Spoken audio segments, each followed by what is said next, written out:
Good day and welcome. Welcome to the NAC TV's Coffee Chat. And my name is Lyle Watson, and we're pleased to have two special guests with us today. I'd like to take this opportunity to welcome our new Staff Sergeant Colby to the NAC TV Coffee Chat, and to Nipua.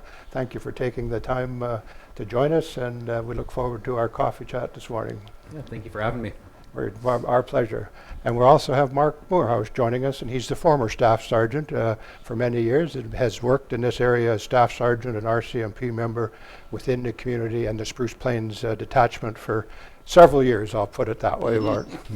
Starting with you, Colby, as I said, we take this opportunity to welcome you to our community and to the Spruce Plains Detachment. And maybe we'd like to share a little background with you as to who you are, where you're from, and where you're at this point in your career. Sure. Well, thanks a lot for having me. My name's Colby, and I'm originally from Cartwright, Manitoba. I attended university in Brandon, so I'm from around this area. I guess my introduction to the RCMP was actually as a summer student with the RCMP when I was in university. So I worked out of the Minnedosa detachment, and I also served as an auxiliary constable for roughly 2 years while I was attending university. In university, I took a major in sociology, Bachelor of Arts. Then I was accepted into the training academy in 2003. So I went out to Regina and completed training, and my first post was in Virden, Manitoba.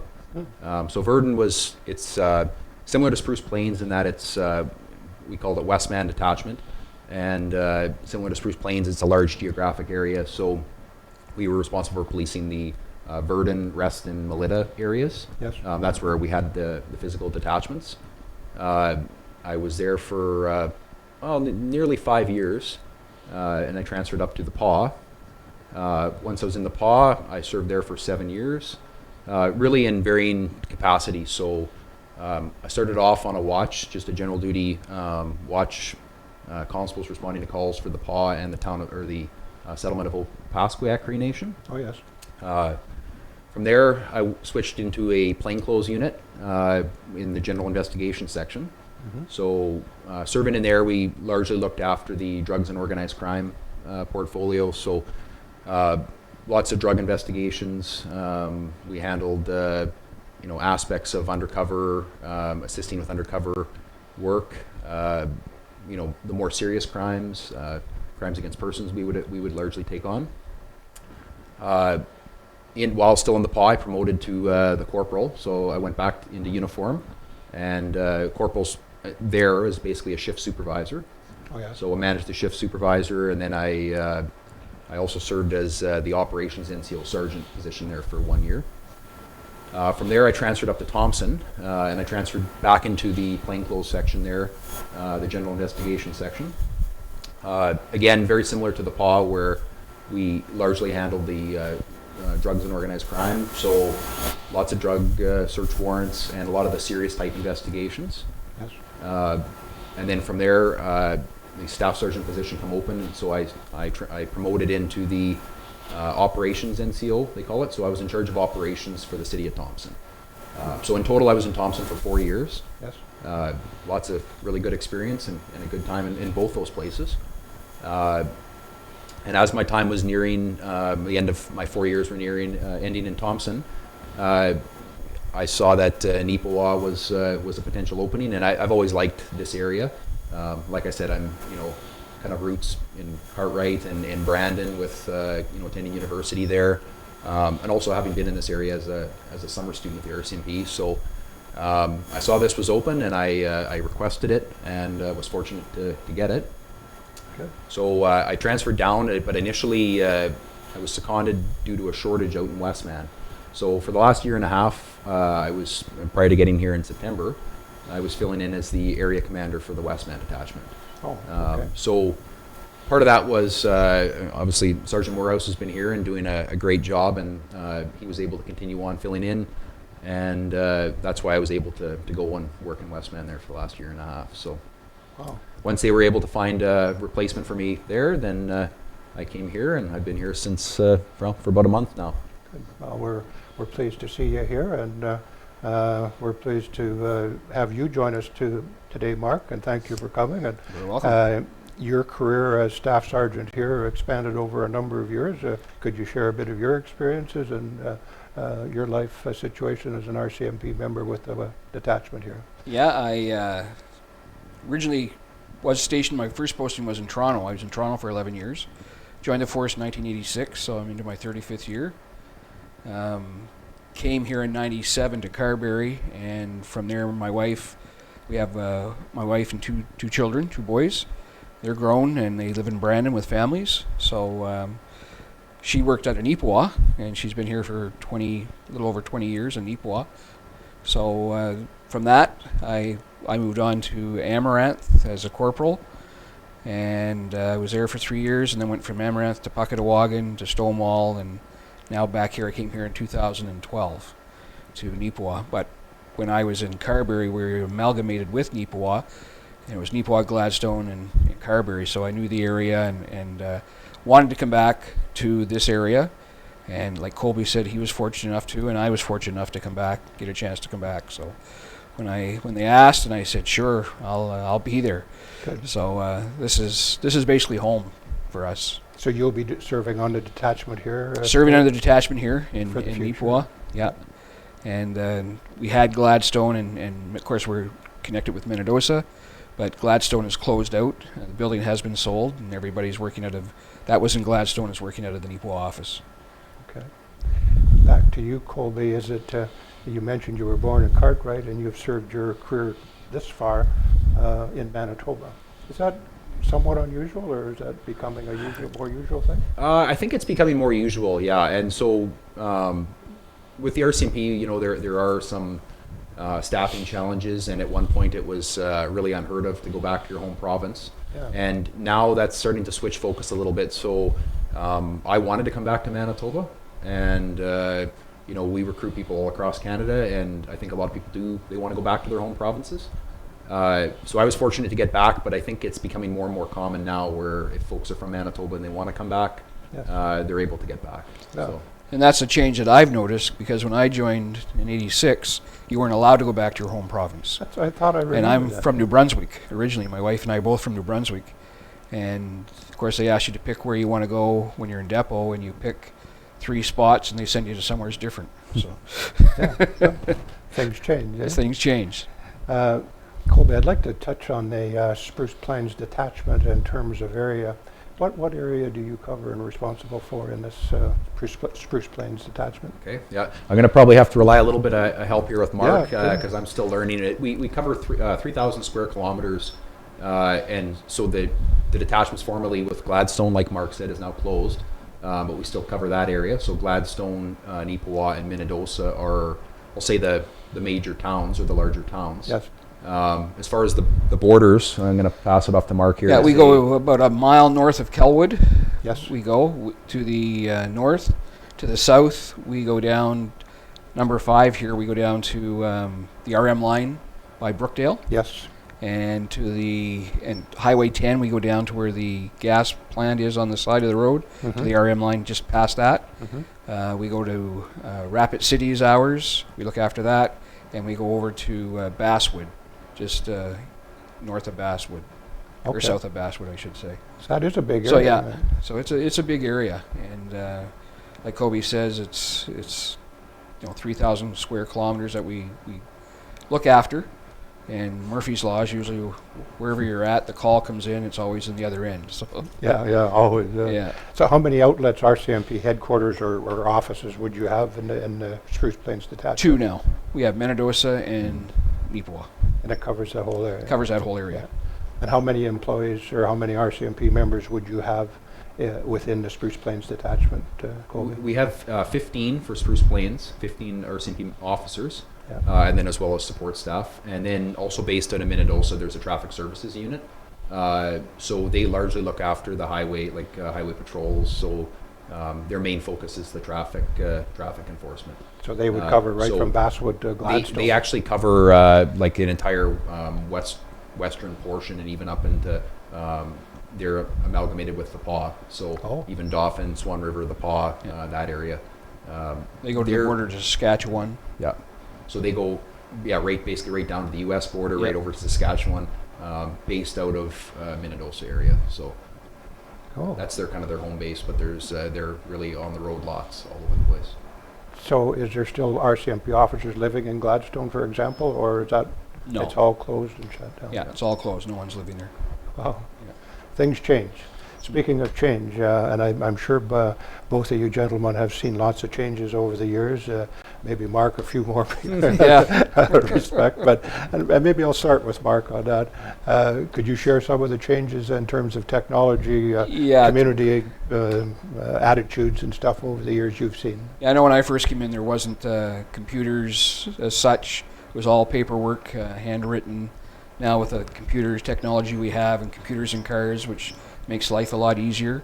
It helps us to try to get out there on the road a lot more than what we did before. And support staff, we get lots of support staff, which looks after a lot of stuff too. Reporting online, that's starting up. That would never have been heard of when I started out. But it's also to get the people who's wants to call in a complaint or anything like that, just to get used to that as well. Yeah. So it's changed for everybody all the way around. Yeah. What about you, Colby? Have you noticed some changes although your career is shorter, there's probably been lots of changes since you started too? Yeah, like Mark said, I mean, it wasn't, it just seems like yesterday, but we'd have investigations in our neighboring detachment. We would have to photocopy our entire investigation and fax it over, and then we'd be relying on phone and email to see if they're, with the progress was, now we're able to look up other people's investigations.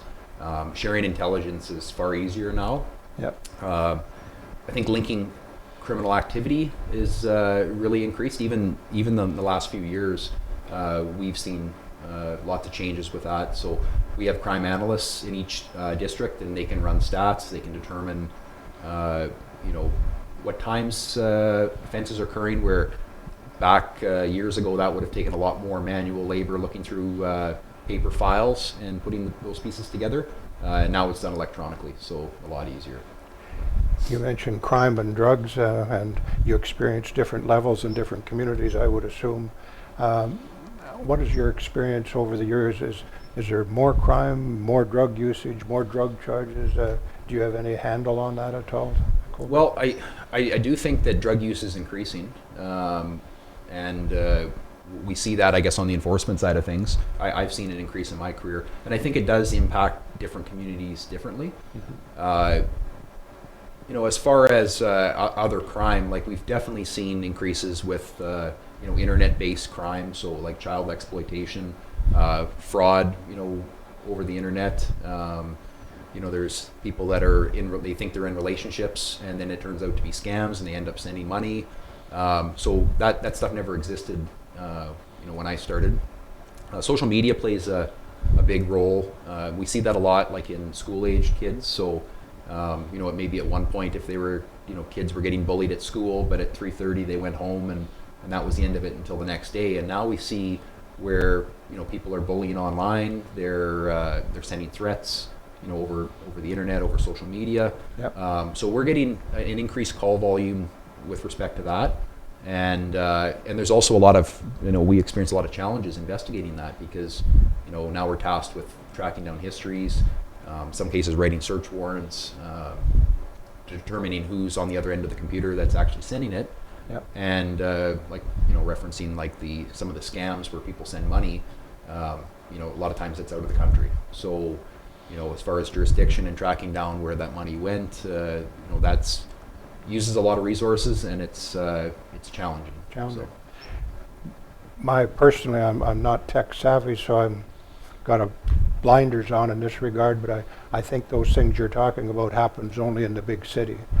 Is that true or not? Is it locally here as well? It happens everywhere. Yeah. And one example, there was an international one that involved a famous basketball player down in the States, and the person involved in the scam was living in Easterville, Chemawowan, Easterville, Manitoba, Mm-hmm. which is a very small, secluded, isolated First Nation reserve in northern Manitoba. So really it can happen anywhere, and I guess that's the interconnection of the web. That's whether you're in a big city or a small town, it doesn't discriminate. Good. I'll address this to Mark. I noticed that a change in the reading in the Neepawa Banner Press that one of the RCMP members is now putting a daily column in. And I remember in the past that was the case, and then there was a time that there wasn't. I think that is good information and some updates. Could you just give us a bit of background on that and what we can expect from that in the future? Yeah, we're going to let our stats out from week to week as it goes on, and hopefully, like, people read. I know people read the press, the banner in the press, because I get lots of comments from that too, and it just shows the people what's going on. We are doing stuff in and around the town, and a lot of people look at that and say, oh, maybe we'll look out for certain things too, that like break-and-enters and or any drug activity or anything like that goes on. The big thing lately that we seem to be having is impaired drivers. We've been getting lots of impaired drivers, and is it because of COVID part of it maybe, or people are tired, they're in the house for so long and they want to get out, and no jobs, things like that too. Depression could be causing some of this, but lots of increase in that. So people be on the lookouts for some of that too. Yeah, because we don't want anybody to get hurt. That's for sure. No. Well, I found it just reading it this past week. It was very informative, and it makes the readership aware of some of the things that are happening in our community that otherwise we wouldn't think of. Yeah. Mark mentioned the COVID and the COVID virus, Colby. Have you found it's impacting your job as staff sergeant or RCMP services in general to some degree?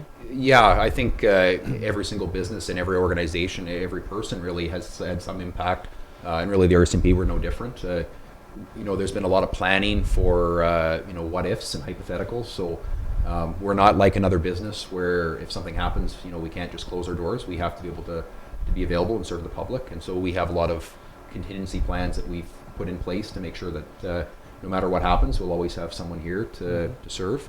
So like planning for wearing personal protective equipment, locking our front or closing our office to the public, and then just coming up with some solutions to that. People still need to be able to get criminal record checks done. People still need to be able to access us. So just sorting out ways to do that and stay safe. I'm just thinking in terms of the mental awareness of people and the impact on our mental health of this shutdown.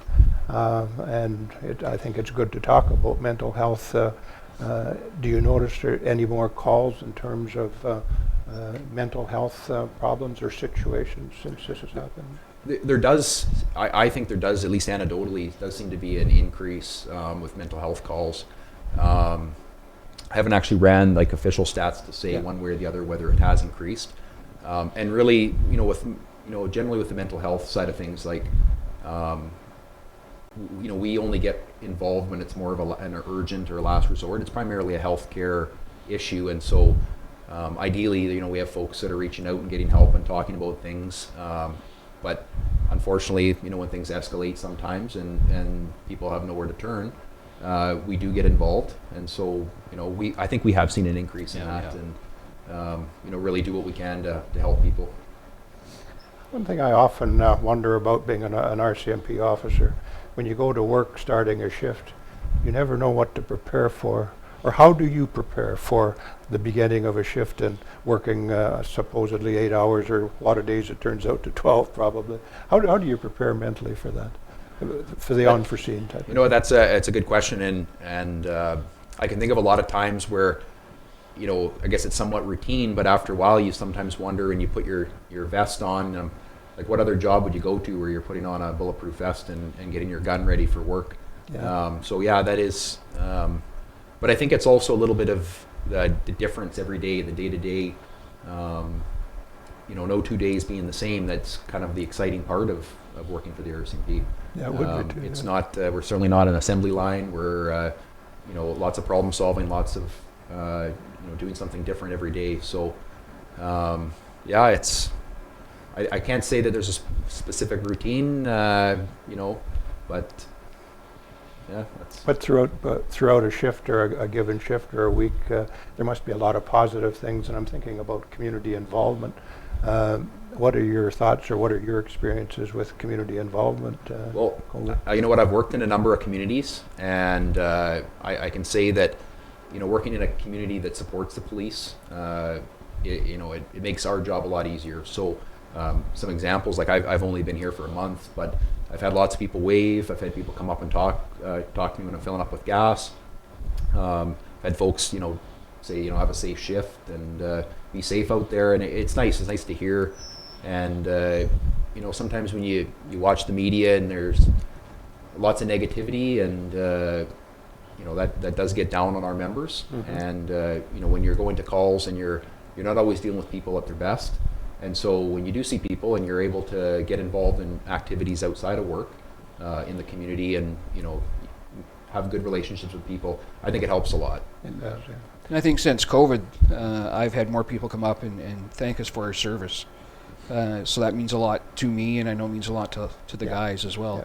But where can you go with us? Like, we can put a mask on now, and we got a gun, and we go into a bank, and we can ask for money, and they give it to us. So, you know. I was chuckling about that the other day. I felt guilty going into the bank with a mask on. Mark, I know you've been involved in several community organizations within this area. Could you share some of the things that you've done within community in the last number of years?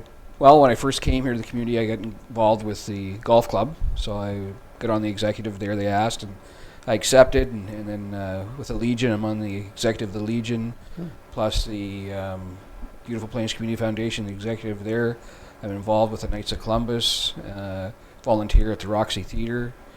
So it's, I always, when my kids were growing up and stuff, and I was sports minded too, and I coached a lot of hockey and ball and soccer, and got involved with my kids. And then when I was other detachments, and I was kind of the guy that hated to see kids not go without. So just because I couldn't get a coach or anything, then I would volunteer myself and help out that way. And nobody involved, no family members involved, and away from home. So it sometimes I brought my wife up on the weekend and say, hey, you come, here's what we got to do this weekend, you know. So and God bless her, she came along and did everything just to, you know. Yeah. And that's the thing, we got to give a lot of credit to our wives to following us around, and you know, before it was they never worked, and now wives are working, which is great. And you know, we can't ask them to give up their jobs for us now too. So, and that's what the RCMP is more. I notice the RCMP more now, family orientated towards that. So, which is great. So your involvement in the community, does it make your job as an RCMP officer any easier, knowing more people? And sure it does, yeah. I get more people, well, I don't know if it's a good thing or a bad thing, but they'll call me at home or when I'm not working or anything like that. But I'm always there. I always accept the calls and stuff like that. And I look at it as not just a police sergeant community, it's my community too. So I look at it that way, and I want it to be safe for everybody and myself and my family. So I give back to the community what I can. And in your case, Colby, do you have a vision or a plan as to how you plan on getting involved in the community, and what are some of the expectations of the community getting involved with you as Staff Sergeant and your fellow officers here now in the Spruce Plains Detachment? Yeah, and so one of our priorities for this year and really probably going forward is communication. And so we want to be able to be accessible and approachable to the public. You know, this is a challenging year because of COVID, where a lot of things, you know, like parades and festivities and that, you know, there's not going to be as many. But we want to have ourselves, our members, you know, attending these, talking and interacting with the public. You know, as far as like, you know, coaching hockey and things like that, I think a lot of people do that because that's their interest, and you know, some of that goes on. But yeah, I think that just overall we want to be approachable. We want to get out to these, you know, the community events when they are available, whether it's hockey games, stopping in, and it's nice to have the public come up to us and talk and, you know, share information. Yes, and I think that works two ways. It's good for the community and hopefully good for you people too. You mentioned sporting events and stuff in terms of, are you involved in, like say, with your family in terms of coaching hockey or sporting events and Yeah. school activities too? Yeah, so my son, he's involved in baseball and hockey, and so I've been involved with that, with helping coach. You know, it's a great way to meet people too, and you know, it is exciting to. A lot of the kids were excited if the odd time where I'd have to show up and I was in uniform. They were excited to see police, and I think at that age, a lot of the kids they still like the police, and which is kind of nice to see. And you know, hopefully that's. I know a lot of my colleagues have said that that's what impacted them to join the RCMP and become a police officer was, you know, when they were growing up, they had a coach or a mentor that was in the RCMP. Yes. And that maybe started the thought process, and then later on in life they decided to apply. Yes. I had a good story to tell about. I was stationed in Amaranth, and I got a call one day at my office there, and the guy called and he says, "I don't know if you know who I am," he says, but he says, "I remember you living in Peterborough, Ontario," which I did. And he said, "Your son and I went to school together." And he said, "You came and gave a school talk and expressing the RCMP, and then you helped coach in sports." And he said, "I just want to let you know, because of you, I've joined the RCMP, and I graduate within 2 weeks." Wow. And I thought, you know, that all brought tears to my eyes, Yeah. and it made me feel real good. Yeah. So that's one life. If you touch one life, you think, One you know, life. it's great. Yeah, and that ripple effect will continue down. Yeah, you know, yeah. That's an interesting story. Well, I don't know where our time goes. Like I mentioned at the first, our time will go quite quickly. But Mark mentioned, you know, one of the missions of the RCMP is to keep our communities safe, and sometimes a lot of the attitude towards RCMP is that you guys are around to make sure I'm not speeding and all things, but it's all part of safety and for the betterment of our community. Can you expand just a little shortly on that, if you could, Stephen? Yes. So really, in order to get effective police service, we absolutely rely on the community. We need community members calling in. You know, we have a big area like we discussed there earlier, so we really need people calling in to report suspicious activity. It really makes our job a lot easier and more effective when people cooperate, whether it be giving statements or turning over video surveillance, things like that. So we absolutely need the public's help, and you know, it kind of goes both ways, right? So we'll be able to better serve the public, and the more they cooperate, and I think the more we interact, you know, the better it's going to be. Better it's going to be. Mark, in your closing thoughts, do you have any message you would like to share with our viewers? Just, you know, we're out in the streets or walking around or anything like that, or if you see us parked in a parking lot doing something, we're approachable, come and talk to us. You know, we're going to get to know you and get to know us, and we're human as well, you know, so if you see us even plain clothes in the store, you want to chat with us or something like that, by all means, please feel free to do so. Because, like I say, we're here to help you, and it's like our community as well. So, Well, thank you for joining us today, Mark, and we wish you well in your future, and thank you. what's left in your career, I hope it's safe and healthy for you too. Thank you very much. I'm going to leave the last word with you, Colby. Do you have a final thought you'd like to share with our viewers? And I do, yes. I'd like to say that we're hiring with the RCMP, and we need lots of good members. And I think a lot of times, you know, communities, like I said, you can come back to your home province. Communities like Neepawa have had some very, very good people apply and join and go on to do very well. So if you're ever interested, like Mark said, very approachable. So please approach one of us, call us on the phone. If you have any questions on what the process is to apply. I think there's been a few changes since Mark joined the force on how it goes, but we'll try to find the answers for you, and you know, if we can provide any assistance or help, we'll do what we can. That's an interesting thought, and I appreciate you sharing that with our viewers, and maybe it'll help recruit some new members for the RCMP. I'd like to take this opportunity on behalf of NACTV and our viewers to thank you both for taking the time to join us, and we, especially to you today, Colby, a special welcome to Neepawa area and to the Spruce Plains Detachment, and we look forward to talking to you in the future. Thank you. Thank you for joining us. Welcome.